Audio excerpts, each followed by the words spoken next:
mau pergi ke toko material dulu, ujar Abah mengawali pagi ini. Untuk apa, Abah?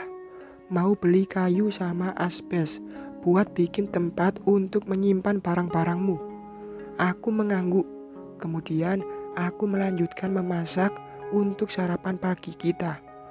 Setelah Abah pergi dan menyelesaikan masakku, aku pergi ke kamar untuk mengambil ponsel yang sedari tadi berdering. Aku memicingkan mata saat melihat nama Mas Andri yang tertera di layar ponsel. Ada apa lagi dia? Aku menggerutu. Langsung aku matikan panggilan itu. Tidak ingin mendengar suara dia, apalagi aku punya feeling jika dia menghubungiku untuk meminta uang. Astagfirullah. Sejak ketahuan selingkuh, pikiranku sama Mas Andri selalu buruk. Aku pun selalu tidak ikhlas untuk memberikan apa yang dia inginkan, termasuk uang, dengan jumlah besar maupun kecil. Aku keberatan memberikannya. Ponselku berdering, menandakan ada pesan yang masuk. Aku melihatnya dan ternyata dari Mas Andri lagi. Rin, tolong berikan aku uang untuk berobat ibu sama ongkos ibu dan adikku pulang ke Magelang. Apa kataku? Mas Andri pasti meminta uang. Aku tidak ada, Mas. Kalau mau uang, ya kerja, balasku. Tidak berapa lama, ponsel kembali berbunyi dan pesan dari Mas Andri yang muncul. Aku tidak meminta uangmu. Aku meminta uangku yang kau ambil. Tolong kembalikan. Uang yang mana? Aku pura-pura lupa. Yang aku simpan di dus sarung yang waktu itu kamu ambil. Ya ampun, kalau soal uang dia pasti ingat. Aku berdecak sebal membaca pesan darinya. Gak ada, habis. Sudah aku pakai. Itu bukan uang kamu, tapi uangku yang tidak pernah kamu kasih. Itu nafkah untukku sebagai istrimu. Ingat, apa yang pernah kamu kasih ke aku tidak seberapa dengan apa yang sudah Abah berikan padamu. Tulisku panjang lebar. Aku harap Mas Andri membuka mata dan sadar kalau dia tidak pantas meminta uang itu dariku. Sudahlah dia simpan dengan diam-diam, kini minta dikembalikan pula. Menyebalkan. Kamu mau perhitungan denganku, Rin? Baru saja aku akan menyimpan ponsel, pesan dari Mas Andri kembali datang. Aku mengembuskan nafas kasar, melempar ponsel ke atas kasur dan meninggalkannya. Saat aku akan mencuci pakaian, ternyata deterjen yang biasa aku gunakan untuk mencuci baju sudah habis. Aku pun pergi ke warung untuk membelinya, sekalian membeli obat. Entah kenapa, sejak pagi aku merasa badanku tidak enak. Pusing serta mual terasa begitu nyata.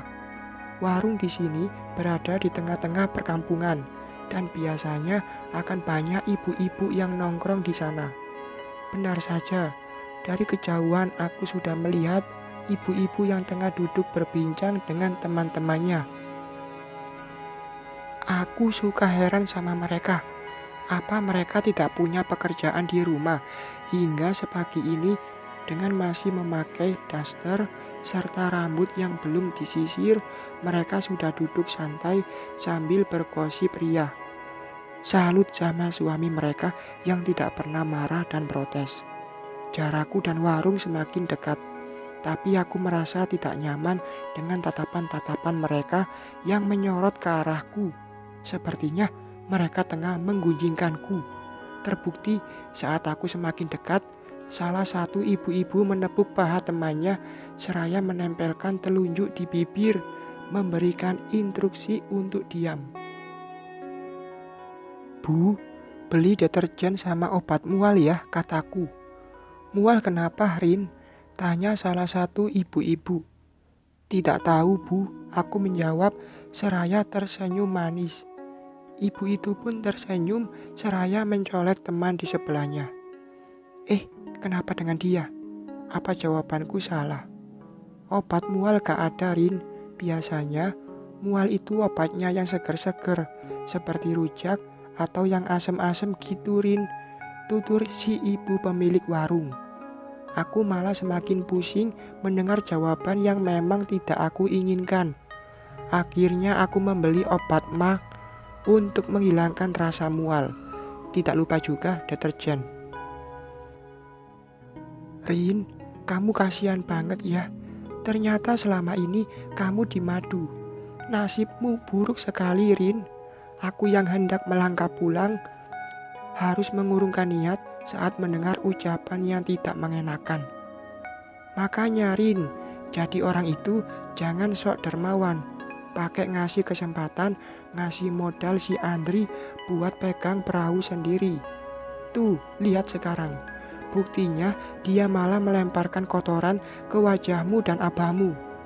Kepalaku yang pusing kini semakin berdenyut mendengar ucapan-ucapan sumbang dari mereka. Ibu-ibu, kita itu bukan sok dermawan, tapi memang kenyataannya baik hati. Kita ngasih kesempatan tanpa menginginkan imbalan, kataku dengan menahan sesak di dalam dada. Ah, kamu itu pinter ngejawab kalau dikasih tahu. Buat apa dermawan kalau akhirnya malah sakit hati? Pasti sakit kan di madu, ujar ibu yang tadi. Aku berjalan semakin dekat dengan wanita yang bibirnya paling ringan itu. Setahuku dia adalah istri nelayan juga. Ibu mau tahu rasanya gimana? Aku melihat wajah-wajah mereka satu persatu. Rasanya mantap, ujarku mengangkat kedua jempol. Aku langsung berbalik dan berjalan cepat mengabaikan mereka yang masih membahasku yang katanya bernasib buruk. Ya Allah, apa iya nasibku seburuk itu? Bukannya nasib bisa dirubah dengan doa dan ikhtiar? Jika iya, aku akan berusaha untuk merubah nasibku.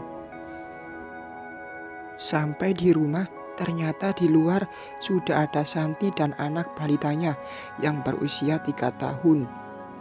Sudah lama, San, tanyaku. Lama banget, hampir jamuran ini duduk di sini. Anakku malah sudah 2 kali pipis. Dari mana sih? Aku nyengir membuka pintu lalu mempersilahkan Santi masuk. Aku mengambil air minum dan cemilan yang waktu itu aku beli di tokonya Bu Haji. Aku habis dari warung.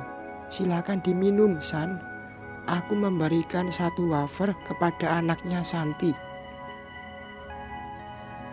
Makasih. Rin, semalam aku mendengar kalau kamu dan Andri. Iya, apa yang kamu dengar benar. Aku dan suamiku sudah berpisah secara agama. Alhamdulillah, seru Santi dengan mengangkat kedua tangan. Aku berdecak sebal. Dasar Santi, teman kena musibah malah disyukurin. Maaf Rin, refleks. Tapi memang aku senang sih mendengar kamu sudah pisah. Bukan apa-apa Rin, aku lega kamu bisa bebas dari dia. Sudah terbukti kan kalau dia bukan laki-laki yang baik. Aku mengangguk. Aku juga sedih banget saat tahu ternyata selama ini si Andri duain kamu. Jahat banget dia. Aku mengangguk lagi. Aku ingin menjawab tapi kepalaku mendadak pening. Perutku pun terasa diobok-obok dan mual kembali menyerang. Rin, kamu kenapa? Tanya Santi saat melihatku memegang perut. Rin, aku berlari meninggalkan Santi, pergi ke kamar mandi untuk memuntahkan isi perutku. Mual ini benar-benar menyiksaku. Selesai mengeluarkan sarapan pagiku, aku segera kembali ke ruang tengah. Santi terlihat cemas melihatku yang lemas. Rin, kamu sakit? Tanya Santi. Aku menyandarkan kepala di sandaran kursi. Pusing, San, mual juga. Aku memijit pelipisku. Mual, aku mengangguk. Pusing, aku mengangguk lagi. Lemes, aku bergumam. Jangan-jangan kamu hamil, Rin. Apa?